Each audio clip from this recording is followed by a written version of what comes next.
for TACUSPA. You will notice we've changed the format for this webinar just a bit. This webinar is the first meeting of our book club.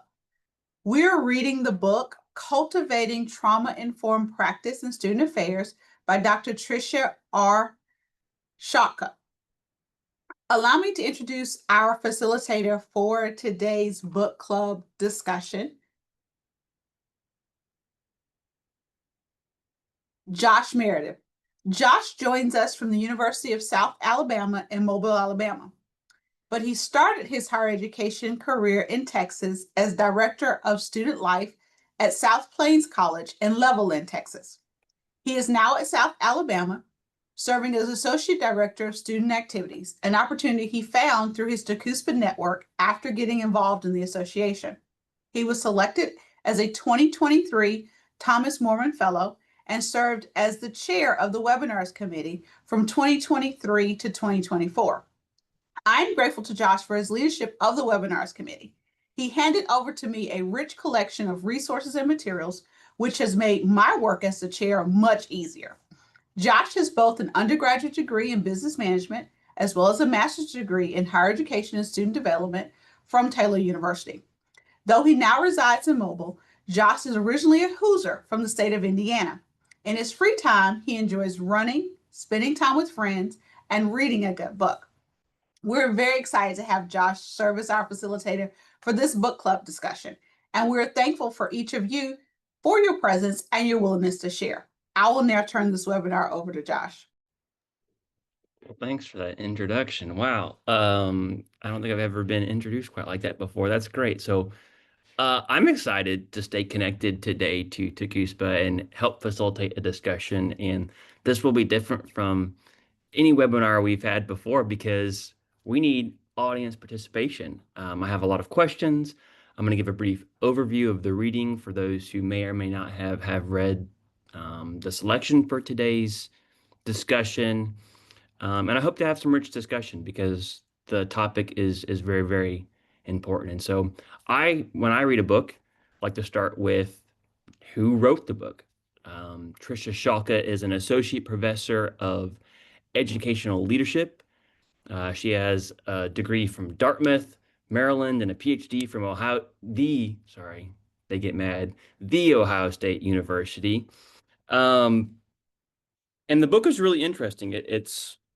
Let me give an overview of the different chapters and kind of how we're going to progress through this in each meeting. Today, we're just going to cover chapter 1, which is what is trauma, covering definitions of trauma. But chapter 2 is what might it be like for a college student to experience trauma. Chapter 3, what does it mean to be trauma-informed? Chapter 4, personal practices for trauma-informed student affairs work. Chapter 5, supporting students who have experienced trauma. Chapter 6, supporting student leaders who care for others. Chapter 7, the organizational end goal, equity-focused systems of wellness and care. And Chapter 8, toward a trauma-informed student affairs practice. So that's the journey we're about to depart on in reading this book. I would show you the cover. I got mine through interlibrary loan, so that's what my cover looks like. But I skipped ahead a bit, and at the very end of the book, beginning with the end in mind, Dr. Shalka says, this is how she concludes the book, a trauma-informed student affairs practice offers us a pathway forward. It represents our aspiration toward viewing our organizations not just as mechanisms to get things done, but as humanizing spaces with transformative potential toward well-being and healing. And I don't know about y'all, but that sounds like something I want to be part of in working in student affairs and cultivating a trauma-informed practice. So chapter 1 is what we're going to cover today. And I'll give a brief overview of chapter 1, and then I have some questions. And I'm going to turn it over to all who are joining us today. So in the introduction, this is right before chapter 1, Shalka says, This book is a call to connection. One of the best ways that college student survivors of trauma can feel connected and understood is in their college experiences, excuse me, is by being part of connected, empathetic communities where people understand what trauma is and how it might impact who survivors are in the world and how they relate to others. And in the end of the conclusion, she invites us to be part of creating conditions for connections to fill the space of isolation. So, chapter 1 is all about defining trauma, what it is, what it isn't, how those definitions might exclude others, the different dimensions of that experience, the questions of doesn't count and does my experience fit within this definition.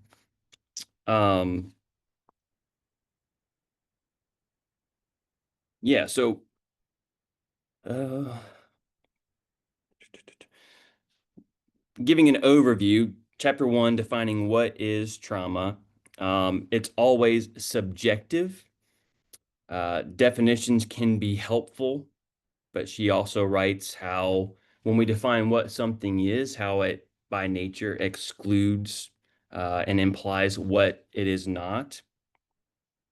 And Shalka says, ultimately, survivors themselves are the experts of their own experiences. They know what has happened to them. They know what they have endured. They know how that past shows up in their present. They are worthy and they are whole. So in defining the different definitions of trauma, she talks about sources of trauma. It can be one big event or little drops of quote unquote acid throughout a longer period of time.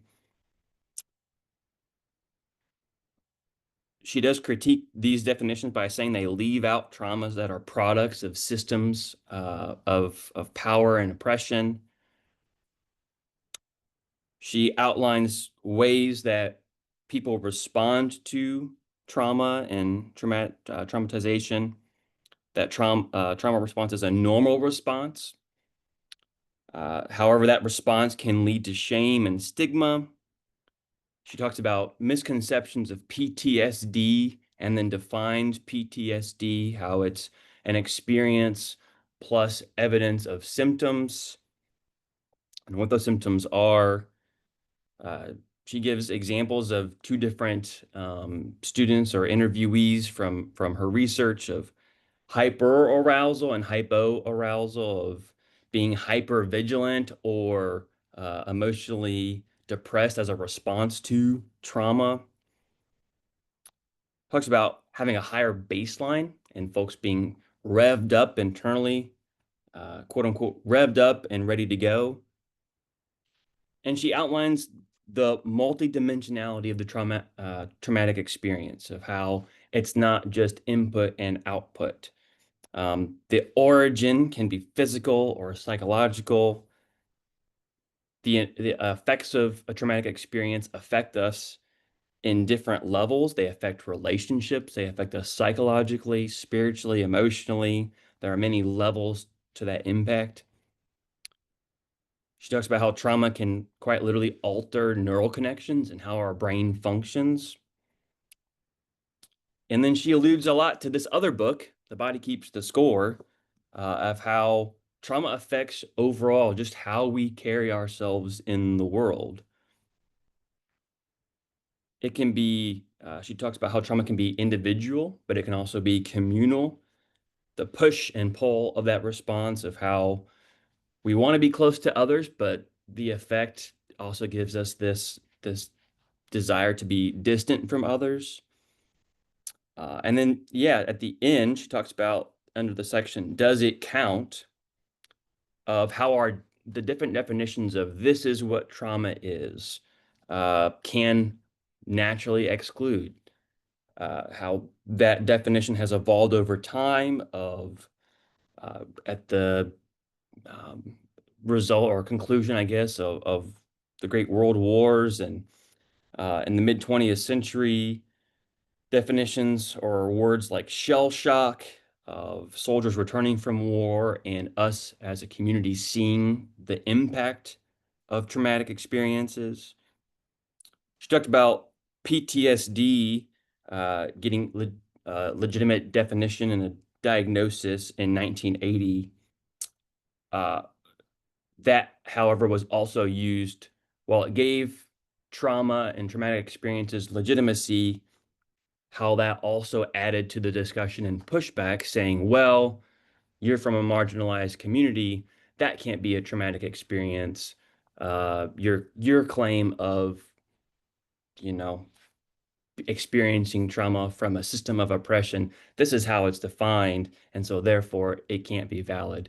How that definition led to this push and pull, again, trying to define what it is gives implications of maybe it's not that. And what does that mean? And how these definitions can be exclusive and again, aid systems of power and oppression. Okay, that's enough of me rambling. Um, Now it's y'all's turn. I see a lot of cameras off, a lot of mics muted. I'm going to invite y'all to come participate in this discussion today. Let's just kick it off with how have you defined trauma? And I guess before reading this or currently, what's been your understanding of what trauma is?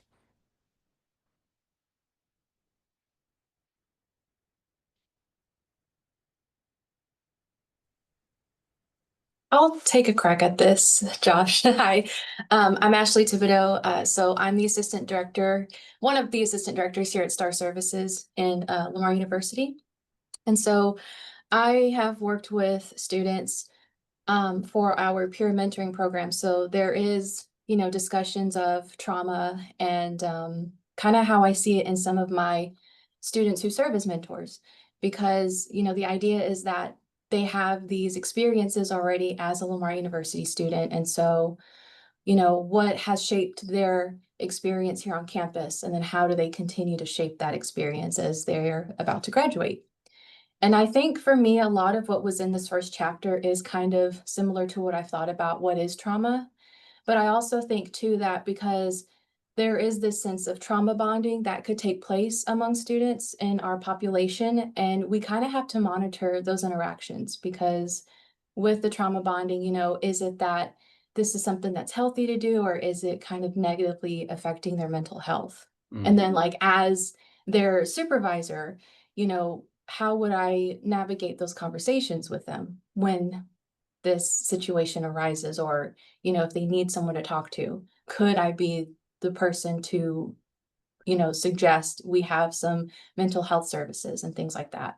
So I do see a lot of that kind of mentioned in this first chapter, especially with PTSD, because I know in our area too, we have flooding and tropical storms and hurricanes. So that's another thing that kind of we have to keep in the back of our mind, because it is hurricane season. And so now, having to go through evacuation processes and just keeping in the back of your mind that your safety is our number one concern, and just making sure they're aware of what it takes to really kind of keep themselves safe, whether it's physical health, mental health, and everything that encompasses it.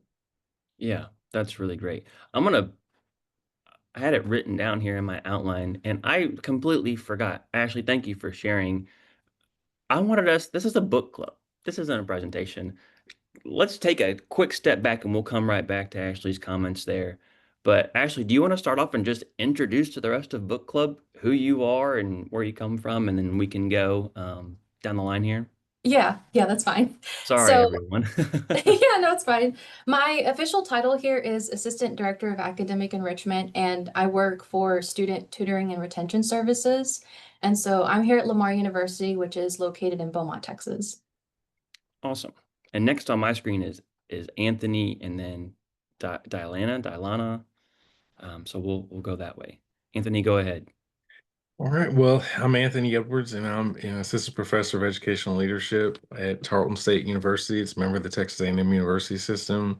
Prior to that, I was director of Tarleton Online and helping with advising and marketing and recruiting for online students.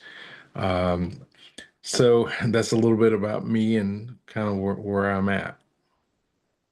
Awesome. Thanks for joining today. Yeah, go ahead. Is it Yeah, sure. Diana? It's Dilana? Delana. Delana. Okay, there we go. Delana. Thank you. I am the tutoring services specialist at Lamar University within STAR Services. Awesome. Thanks for joining us today. All right, next I have Marla. If you'd like to go ahead. Hopefully I turned my audio on. Yeah, we can hear Okay, you. good.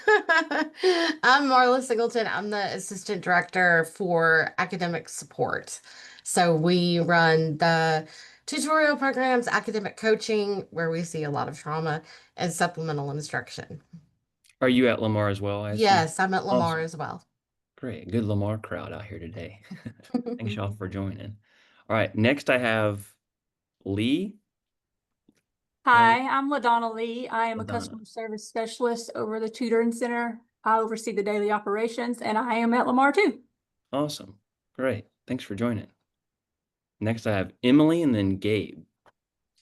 Hi, I'm Emily Ludrick. I'm the new program coordinator for Cardinal Communities and like STAR Services, so our tutoring and retention. And the Cardinal Communities is our first year program for first year students at Lamar. So yeah. Awesome. Great. Thanks for joining. I think I heard my name. Is that right? Yeah. Hang tight. Sorry. Having technology difficulties today. I'm Gabe Crosby. I'm Assistant Vice President for Student Success at Lamar University, overseeing a plethora of things, including STARS services. I'm so glad to see my group out participating in this today. Thanks. Yeah, this is awesome. Thanks, Lamar University, for joining us today.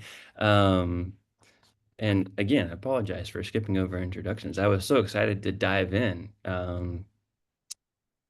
Omitted introduction. So yeah, I'll just open up the floor again and leave it to y'all to add on to Ashley's comments. But question is just, how have you defined trauma? How have you seen trauma defined? What was your definition of trauma before reading this chapter? Sure, I'll go. So when I was in school, I was an English major, and I had a class where we were talking about what would be the definition of something being haunted. And so the definition that we came up with was that there had to be a violation of something sacred. And I think that's a pretty good definition for what trauma is. What that violation is and what is considered sacred will differ depending on who that person is.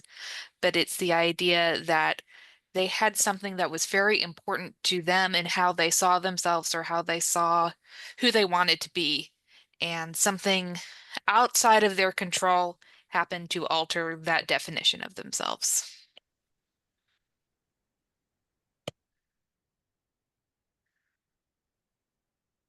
I'm writing that down. That's a good addition to the discussion. Anyone else? I think just kind of piggybacking off of what Delana said, before I came into this role, I was an elementary school teacher. So I saw, and I've always taught at a Title I school. So a lot of underprivileged and socioeconomic, and regardless of what that situation was, students. And a lot of my students were typically in some sort of way impacted by trauma, whether that was they had a parent that was incarcerated, they had a parent that was deceased, they had suffered abuse of some kind. And then after Harvey happened, a lot of students were impacted by that situation. And so when I taught second grade every year, a big in science was teaching like wild weather, especially hurricanes. And I had to be very mindful of how I taught that, because when you're 7 years old and teaching and learning and discussing something that they considered traumatic because it could trigger past emotions, you have to be very mindful, versus if we're talking about it as adults and we can realize this happened, we know what to do now, it's okay, we're safe. But when you're 7, you just feel all of the emotions that came with it back when you were a kid again. So I think that just remembering that there's different levels of trauma, and that different people in different ages experience trauma in different ways. And not only that, but if you experience trauma as a child, it can completely affect your brain and stunt your growth. And I think that a lot of people don't know that. And unless you've worked with children or experienced it yourself, you don't know that. And I think that you have a lot of students entering college that have experienced trauma as a child, and then they're stunted emotionally, and it affects them in college in a variety of ways. And then they start struggling in college. And one of the first reasons why is because they've experienced trauma in a type of way. And then we need to discuss and really figure out what happened to them emotionally so we can get them that help. So, yeah. Just my 2 cents. Yeah, that's great.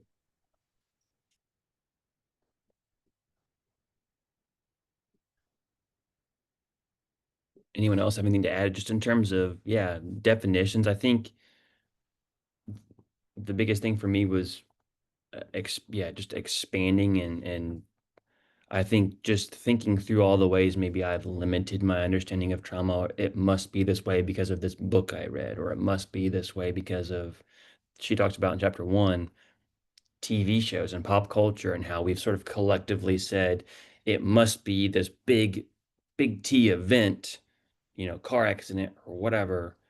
And that's how we're all going to agree that's what trauma is. Where in reality, these are just all the ways trauma could be, or all the potential definitions of trauma that um, the barriers to that confined definition are actually porous. And so, yeah. And with that mindset, anyone else have anything to add in terms of like, how can we expand or not limit our understanding of trauma?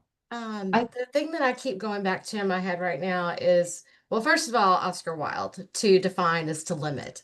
Mhm. And I think that too many people want to say, oh, this is trauma, this is not.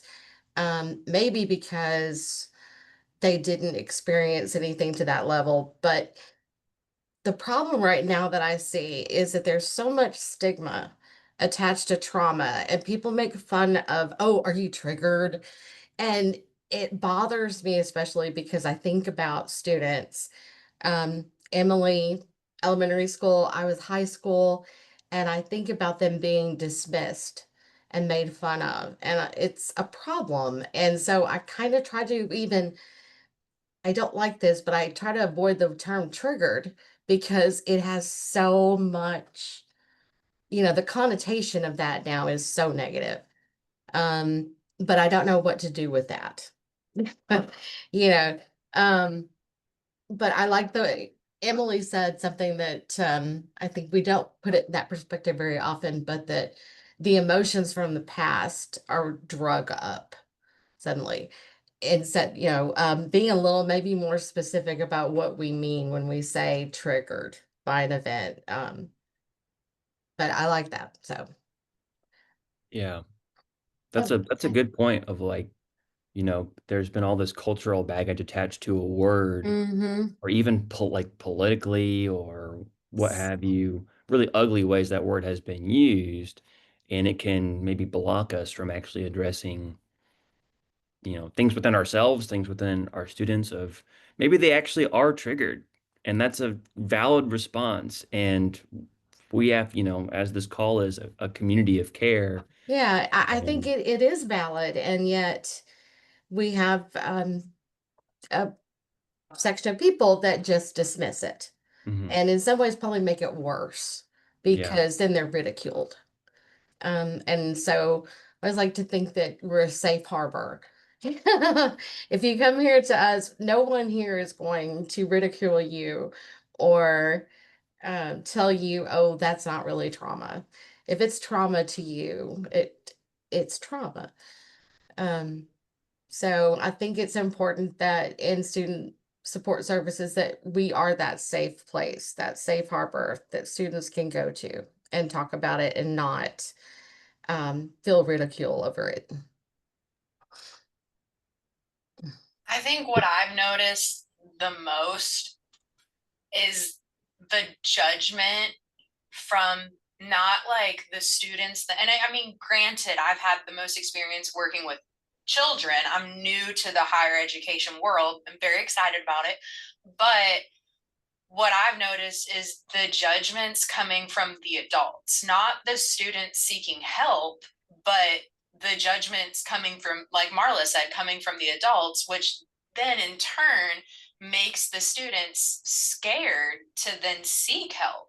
And that's, I feel personally, like that's the biggest issue right now, is getting students comfortable enough to say like, hey, I'm struggling and I need help. I feel like that's the biggest issue overall, whether it's emotional, mental help, academic help, whatever that is getting them comfortable enough to say, I need help. Because there is so much judgment and stigma based around trauma, mental health, all of that, because what they consider trauma, not everyone else does. And there's no right for somebody to say that's not trauma. You didn't live it, you didn't experience it, you have no right. If it's traumatic to you, it's traumatic to you. And I think that putting that at the forefront and having that be the level and that be the expectation of, if it was traumatic to you and it's causing you to struggle, then let's figure out how to help you instead of dismissing. I think that's the biggest hurdle right now, what I've noticed at least, instead of just dismissing. Yeah, I come from a family of elementary education educators, and I think at least in the public K-12 system, a lot of times the culture can be compliance. I think that's moved away from that, but stand in line, wait your turn, ask to go to the bathroom, and it's like if someone is having a response that's not within this culture of compliance, is there space? I'm not in the elementary education world, but is there a space for kids? And like you said, the response from adults, or even with families and whatnot outside the walls, how important it is for that culture of care to permeate beyond the walls of our institution, and how can we, do that within a community? That sounds like a really daunting task, but yeah, yeah. Hey Um, Josh, I'm gonna have to step away here now, but I will just throw in real quick before I do log off, is I think um, having the discussion of that, whether it is overt or latent trauma in the setting that we work in, that we we want to kind of practice our mindfulness, right? Recognizing that there will be a range of students that we work with in the setting, and depending on kind of where they fall within that range there, I think we have to be cognizant of, are we paying attention? Like what is the level of student engagement that we have, that where we can actually recognize those things that are, bubbling up from the students that we work in the dynamics that we're, operating within, right? Whether that's the classroom setting, whether that's a services area. From my level, where it's a little bit higher level strategic, are we offering those services and supports for those students in those areas where, these things might come out? My team here, my SARS team, operates in a very kind of close knit, and we're going to work with you one-on-one kind of dynamic. Some people are going to accept that. Some people are going to push back on that kind of stuff. And my people will tell you when people are pushing back and kind of pushing themselves away from, accepting support. So I think that's just something as professionals, again, in the classroom and the service area, we need to be mindful of, is the fact, are we paying attention enough oftentimes for the potential of trauma to be present because of the populations of students that we tend to draw to our institutions? Not everybody's going to have grown up in a great dynamic.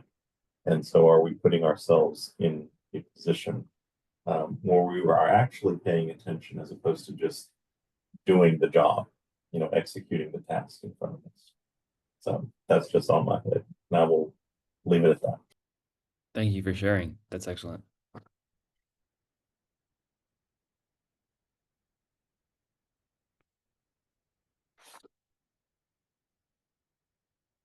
All right, we can yeah, move beyond our discussion on definitions. And sort of I have sort of a sub question to that first question we can spend a little bit of time on. And we've addressed this a little bit, but I'll just open the floor in case anyone else has anything to add. How did this chapter add to your understanding?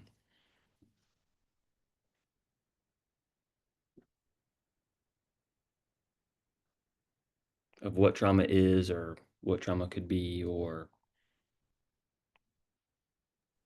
I think for me, when, especially in the section where it asks the question, does it count? Because it's very easy for you to determine, I think this counts for me because I lived it.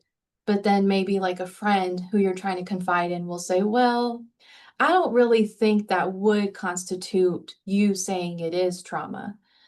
And that goes back to that stigma of, again, like being dismissed because you're trying to confide in someone in this situation. And you're like, well, I don't know who to turn to now. So do I just suppress this? Do I just kind of go about my day-to-day life? And for students here, because sometimes it just takes that one bad grade for them to go, oh, this is it. Like, I'm not going to be a great student. I'm going to fail. Like, they go from 0 to 100 very quickly.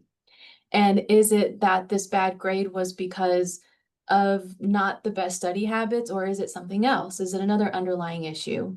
And then asking that question again, does this count? Like, is this going to lead me down a really dark path, or a path where I won't be able to continue these next 3 years if they're like a first year student, or if they're a senior and they only have a semester left, but they are on the verge of failing. Again, it's like, will I make it to that finish line? Going along actually with the does it count, because that was the section that stood out to me as well, is the idea of it being almost a competition, right? Of like, no, I thought I was traumatized, but then I met someone else and what they went through seems like way worse than what I did. So now am I making it up? Am I like just saying this so I can get attention? It doesn't feel as real. And so keeping in mind that you can drown in, 4 inches of water or 4 feet of water, it really doesn't matter. It was still traumatic. It still counts. And it's not a competition. You don't have to be the most traumatized person in the university to receive help or be deserving of the help. You can tell we have a bunch of English majors because y'all, great metaphor. Great analogy. It's just like you can drown in 4 inches as well as 4 feet as easily. This all makes me think about those students that would show up to the classroom and they would say, I am a horrible test taker. I get freaked out. I have a test anxiety. Like they've taken that label. I have test anxiety. And to get down to, well, why? And what we can do to help them. And what we see a lot through academic coaching is that the students have been told this. They were nervous about taking exams. They may not have done as well, particularly with Texas, and we have all of the standardized testing that everyone has to take. And they may have had a bad showing when they were younger and said, it just made me so nervous. And so it just kind of builds this is who I am. I am a nervous test taker. And so I don't do well because of that. And I just think we need to take all of that into consideration when we meet with students through academic coaching and mentoring and stuff, that what they've been told may not be reality, or it may be. It may be something bigger than us that we can't really help them with. And so we make referrals to other departments on campus, but also trying to give them some practical things that they can use right away to be prepared so that maybe that anxiety is less. But I've just met so many students that they've internalized the whole test taking thing, and I'm just bad at it. It makes me nervous. I have test anxiety, and I would hear other teachers and counselors and parents say, "Oh, she has test anxiety." And I just think, could you quit telling her that? I don't know. If we can change the conversation, would that make it better? I guess. Yeah. And I have a follow-up to that. I mean, and I think, and this may be something that we get to in later chapters, but just trying to figure out how do we, on the one hand, acknowledge the trauma and acknowledge where they're at, but at the same time communicate in a way that helps them build the resiliency skills that they need to manage it. Because I think sometimes we get in our world of higher ed, and our goal is maybe to get them to stay and get them to graduate. But I guess I think a little beyond that, and eventually they're going to graduate and they're going to leave us and they're going to have to go get a job. And particularly as a new hire, their employer may not necessarily be as trauma informed as we are. And how do we sort of support them to manage, because even when they leave us, the scars of that trauma will still be there, and they're going to have to sort of learn how to manage that without necessarily the resources that they have while they're on campus. And so, how do we sort of help them build the skills to manage the challenges that they have? That was kind of one of my questions too. How can we do trauma-informed practices? How can we apply that without overstepping our professional boundaries and acting as the counselor?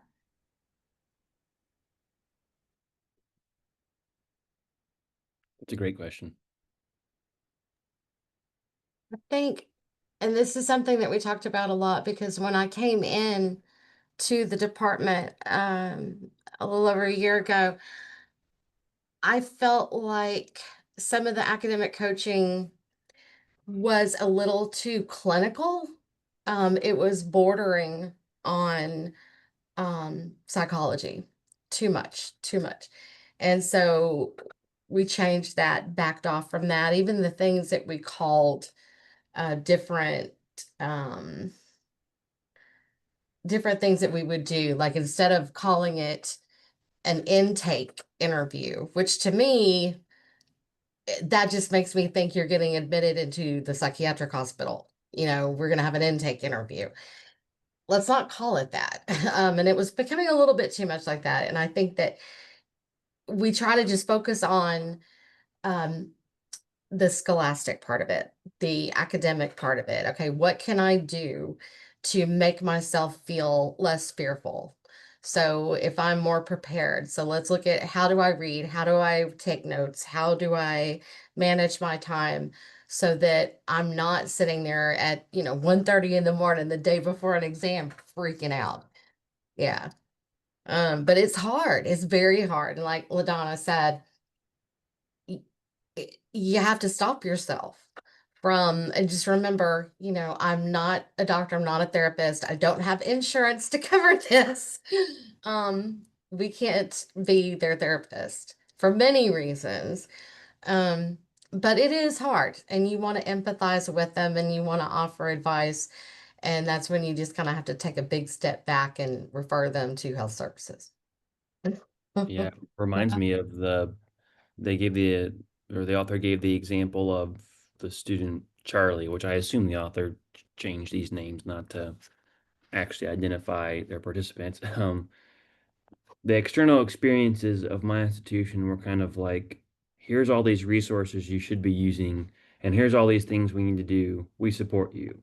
But it felt like in order to earn support, and it felt like I had to earn the support, was by having a narrative that fit. I very much was realizing too that my narrative was different than many folks in the college experience, because oftentimes it's somebody hiding behind a bush, right? And they jump out at you and you get one of those blue lights and you're okay. And that wasn't my experience. So sort of reflecting on that, maybe our processes can be a little too linear, a little too clinical, and a little too input output driven.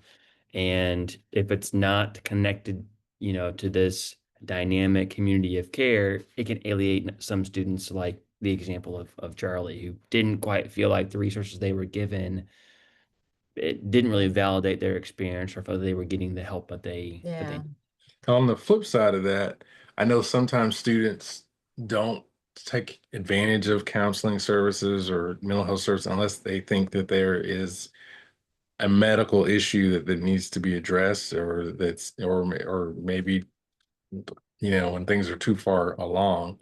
And so how do, as you said, continuity of care, or community of care, how do we reposition counseling or mental health services so they're maybe a little more easily accessible to students that just maybe need to know about how do you manage stress, or how do you manage, different types of worry, anxiety that, become sort of plug and play resources that advisors or academic advisors, career services advisors, faculty can utilize, and not necessarily go outside of their scope, but they can sort of help students who need that. But not necessarily. I think when you call it a counseling session, I think that kind of scares a lot of students off, and they don't want to go. So Yeah, I think to go off on that too, because with our mentors, so with our students who we hire as mentors, the thing about that and the tricky part here is when when we have our students who are communicating and guiding our first year students here at Lamar, a lot of them are still so young that they're going to not wonder, how do I ask these questions? Because they're not at that point yet where they feel like they need to know how to ask those questions. And then it's like when they get to that point, it becomes a reactive response rather than being proactive. So once they've reached that part where, okay, they've experienced something that would prompt them to talk to a counselor about, then there's the next level, which is, do I trust this person enough to share my trauma with them? And because like you and I would think, well, they're a counselor. Of course, they were trained for this. They're licensed and etc. But as the student, they're thinking, well, can they handle it? Like, can they actually handle what I'm about to tell them? And are they going to actually help me? And so how, for you, like our mentors, how would they really effectively kind of encourage them to seek out those resources? That's always kind of that tricky part. Because is it that they have to share their personal experiences to let them know, hey, I lived through this and I don't want you to have to go through this yourself. So here is our health center. Or can someone who's never experienced that actually convince them that this is something that they really need to look into?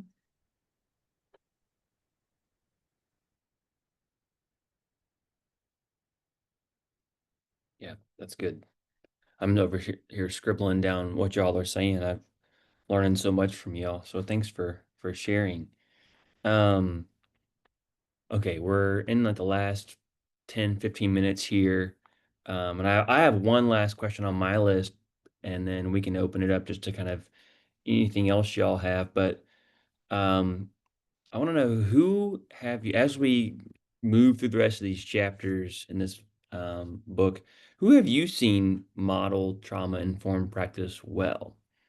Tell us about, I want to know professional mentors, or you don't have to necessarily name them if you don't want to, I don't know. We'll just leave it up to y'all. Who have you seen model trauma-informed practice well? And what does it look like?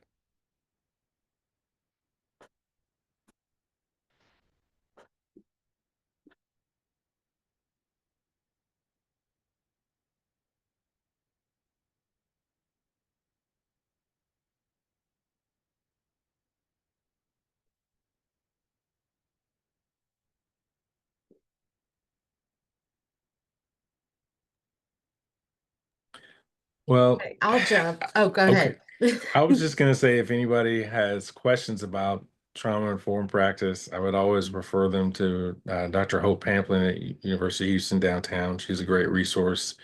She's done a webinar with us in the past. I encourage you to check that out on our YouTube channel if you haven't checked it out. But she's a great resource if you have questions about it.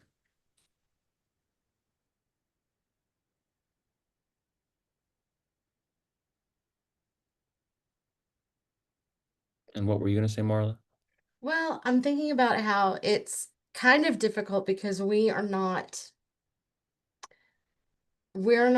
in there with advising or in the classroom, but we are there with the tutoring and the coaching and mentoring.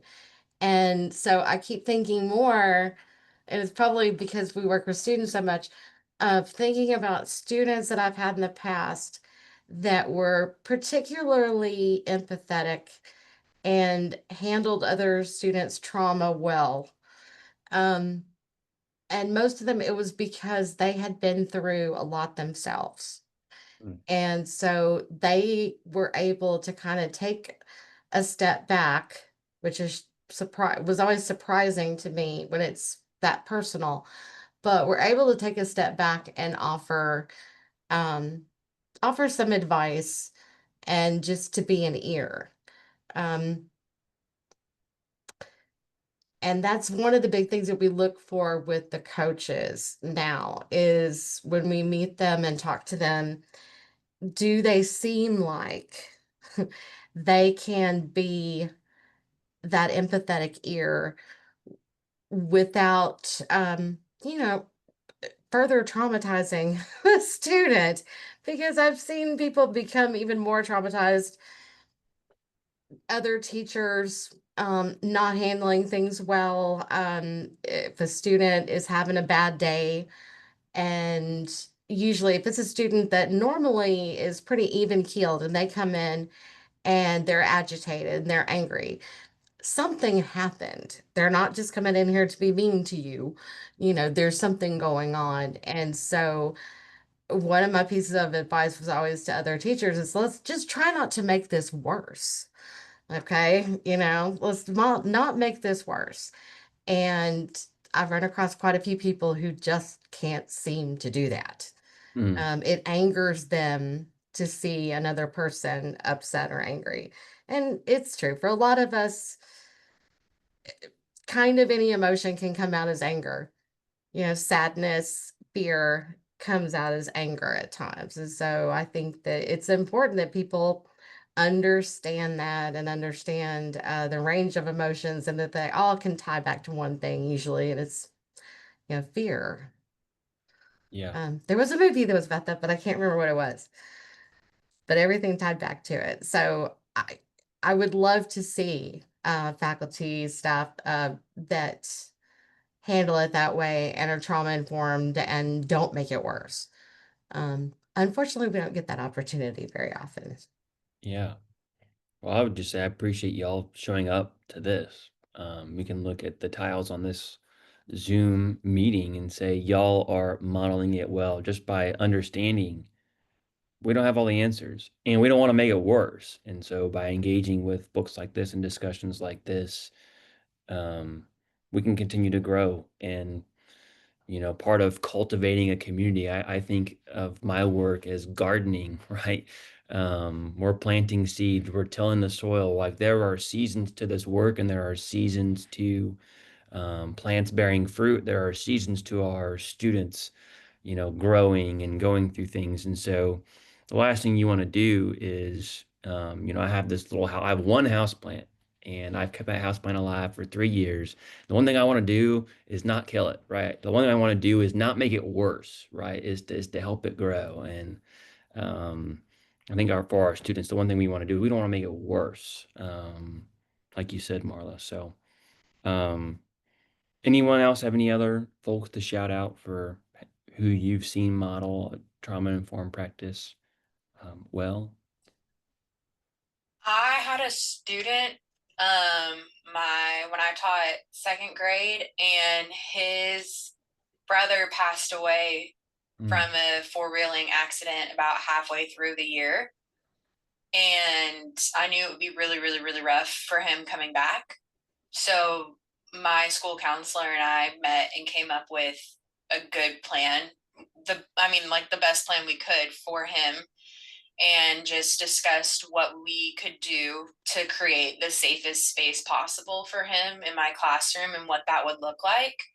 And so we basically kind of created for him a good trauma formed plan of action for him to come back and what that would look like. And I mean, it was obviously very different for a 7-year-old than it would be for a college student, but we still used like trauma-based practices and what that would look like in creating a very safe place, because like Marla said, it all came back to he was a very, very scared little kid that the world no longer felt safe for him.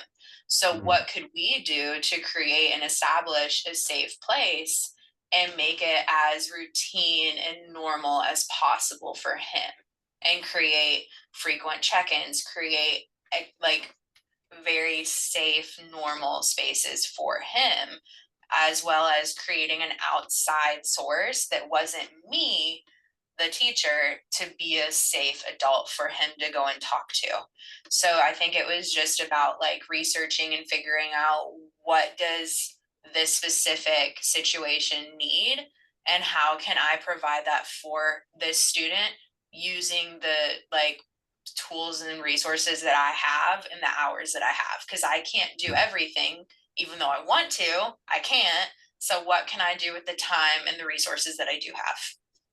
You know, you say that about, of course, it's a little kid and not a grown up, but I just think they're not all that different. Oh no, they're not. Because that made me I'm think trying about, to give them the respect that they yeah, are. see, I think that we're much more alike. Our educational backgrounds couldn't, you know, be more different, but it's so much the same. But I thought about this, that you said you wanted to create a safe space where it was kind of like routine, where they could Yes. go back in and at least this would make sense. And I Nothing think else about did. when my father died, it was just a few days before the end of school.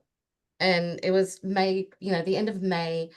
And the day after the funeral, I went back to work because it it would make sense. There would be routine, the bells would ring, I would be around people I'm comfortable with, and for me that sounded amazing.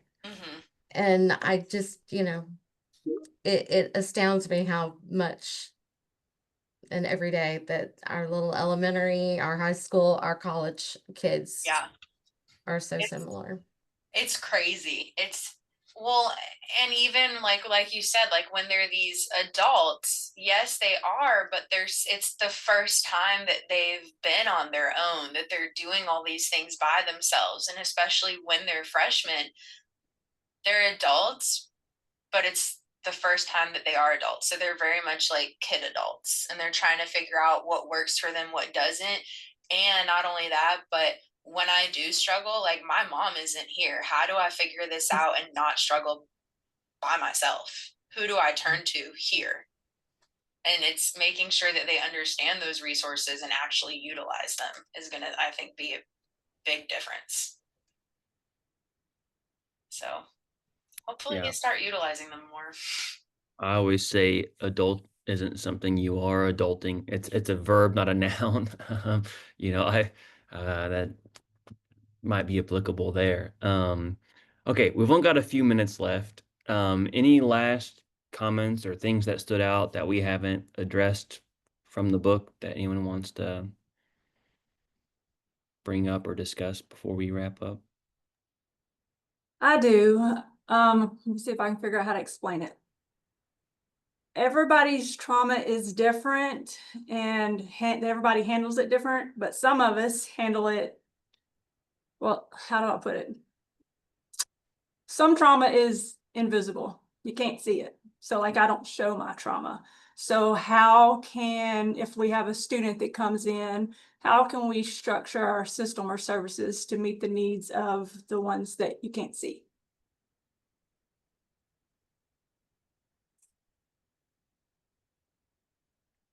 It's a great question. And thankfully we have 7 more. I'll let anybody jump in here, but so thankfully we have 7 more chapters, and I hope that we can unpack. I have a lot of questions of things that I want to learn about in the coming chapters. You know, chapter 1 is defining. It's sort of just saying, here's the definitions and here are the drawbacks, and looking through this, there's a lot more I think that we have to unpack. So